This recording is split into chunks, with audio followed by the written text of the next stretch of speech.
How do you enter a story like that one we just heard from the Gospel of Mark? A story so rich and complex, a story with so many doors. Here's where I enter this week. It's the moment when Jesus stops right in the middle of the crowd.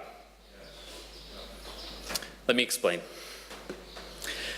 Most of you, or some of you I should say, know my younger son already, but in case you don't, he's very easy to spot right now. He's the almost 2-year-old with a bright red cast on his left leg. I don't think there's anybody else here today who fits that description. It's nothing serious. The cast will come off tomorrow. But 3 weeks ago, he was running in the house and twisted in just the wrong way. And when we had picked him up off the floor and calmed him down and set him up again to start walking, we noticed that he was limping and not putting any weight on that leg. So on Friday night, at precisely bedtime, it's always right at bedtime, I packed him up and whisked him off to the emergency room for an x-ray. And because it was Friday night at precisely bedtime, we were not the only ones who were there. I opened the door with my whimpering child in one arm and found a room full of people in a similar situation. Other parents with other children who I'm sure all had one thing in common. None of us wanted to be there. This is a familiar scene. I think all parents know it. And you might think that because I'm a pastor, I handled it in some particularly graceful and patient and holy way. But you would be wrong about that.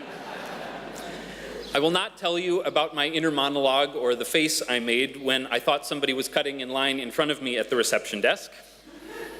But I can tell you that neither was charitable. My son and I were there for what was very clearly a minor emergency. I have no doubt that many in this room have been in far more serious and frightening situations, maybe even one like the Jairus, the synagogue ruler, faced, who feared for the life of his daughter. But the feeling is still fresh in my mind, how desperate I was for help, how all other concerns in my life kind of faded away in the presence of that single, overwhelming concern.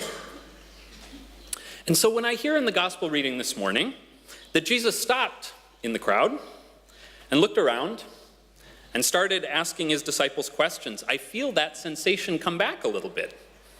Come on, Jesus. What are you doing? You've got somewhere to be. Quit burning daylight. Get moving. This story all started when Jairus came to Jesus with that urgent and heartbreaking request. We don't know very much about Jairus, just that he was a ruler in the local synagogue, which means he was a person of high standing in that society, and probably also of considerable means. And his daughter was suddenly and gravely ill. So when he shows up and parts the crowd and throws himself at Jesus' feet, he is quite literally going to the emergency room of his day. There was no University of Galilee hospital for Jairus to check his daughter into. In a moment of crisis in this part of the world, in the first century, you sought out a healer. And Jesus was quickly developing a reputation as being a very powerful one. Jairus had heard the stories around the synagogue, no doubt, about what Jesus could do. And so when he was in need, he followed the crowds, and he made his way right to the front for help. Jesus clearly has compassion for him. He stops whatever it is that he's doing and follows Jairus to his home. I picture Jairus charging ahead here, with all other concerns fading away in the presence of that single concern. I picture him maybe even running, knowing that every moment counts.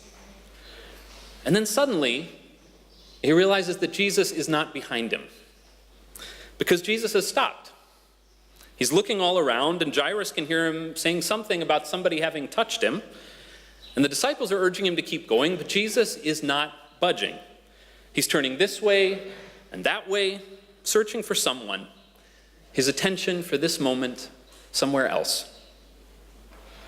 Mark does not tell us about Jairus' inner monologue or his facial expressions at this moment, but I have to imagine they were not charitable.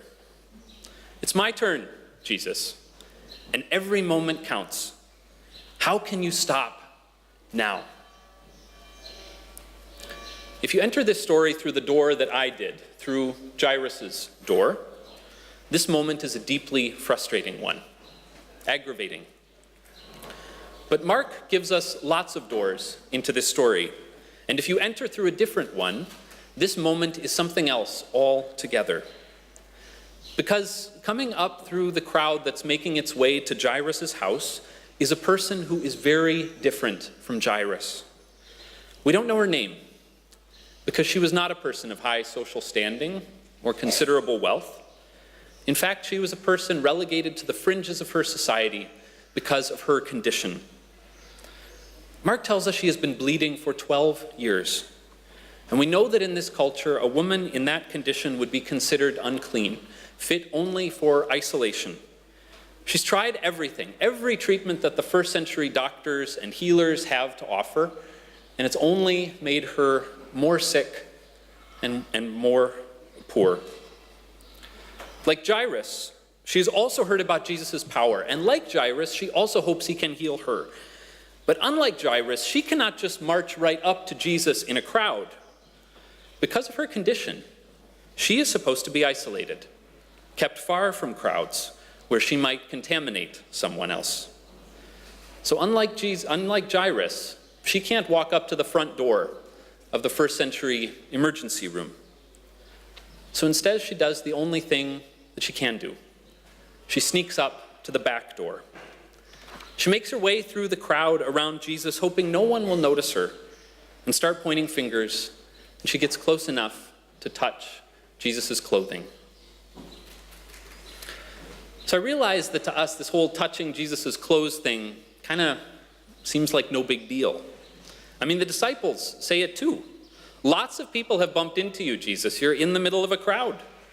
What's the big deal about it?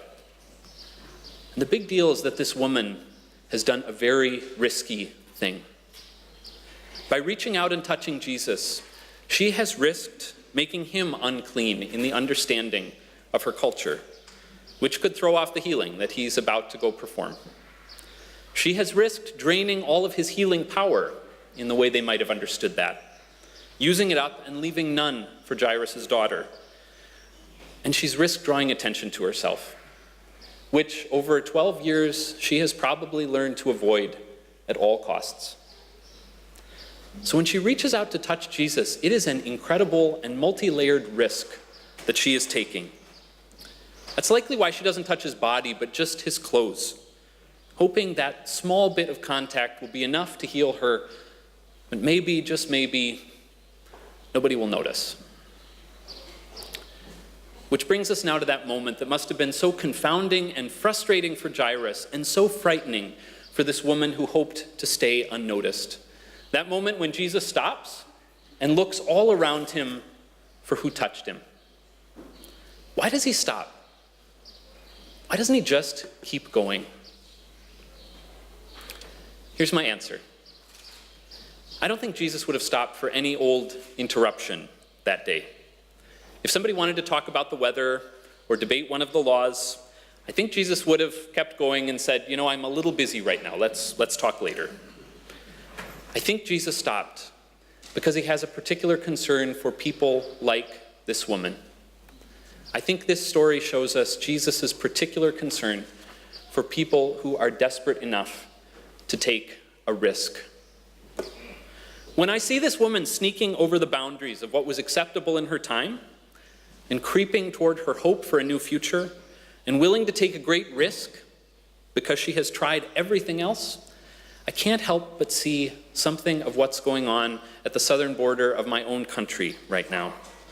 While politicians debate the difference between a migrant and a refugee and try to talk about exactly what constitutes a threat worthy of seeking asylum, the fact is that the vast majority of people who are coming are desperate enough to take a risk. Why else would people leave the communities that they know, the places where their roots are, and set off for a strange and distant country? Why else would they walk into dangerous terrain with few belongings and put their lives in the hands of smugglers and brave the uncertainty of what they'll find if they do manage to succeed in getting across?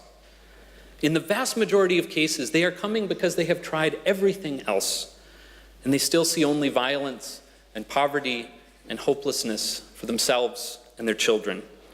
They're coming because they're desperate enough to take a risk. When I see this woman daring to touch Jesus' clothing, I see the people who are still cramming into overfilled, flimsy boats and setting out into the Mediterranean Sea. I see people who are standing up to governments and institutions that ignore human rights and demanding just and lasting change. I see the person struggling with addiction, finally daring to get into recovery. I see the person suffering in an abusive relationship, finally mustering the courage to tell someone who can help. That is why I think Jesus stops in the middle of this other great emergency. When he senses a hand on the back of his clothing, he may not know exactly who that hand belongs to, but he knows the sort of person who would sneak a touch like that. And it's a person desperate enough to take a risk. And so he stops, and he looks around, because it is not enough for Jesus that she sneak her healing out the back door. He wants to bring her around to the front door, where she belongs. He wants to look her in the eye and call her that precious word that assures her she is no longer isolated, no longer alone. Daughter, he says. There are many doors into this story, and if you entered through Jairus' door, like me, you'll be glad to see that Jesus does turn his attention back to that urgent need. And grace is not a scarce commodity. There's plenty to go around. Whatever door you enter through, though, I want you to see this woman this morning. This woman desperate enough and brave enough to take a risk. If that is you today, know that Jesus stops whatever it is he is doing and looks all around for you to assure you that you are seen, that you are known, that you are not alone. And if that is not you, then Jesus is here to point you toward those who are reaching out a hand from that desperate and risky place. He's here to point us toward those we are called to see, to honor, to lift up, and to care for. They are not strangers in the language of Jesus. They are not unclean. They are not interruptions. They are brothers and sisters, daughters and sons. They are kin to Jesus and to us. Amen.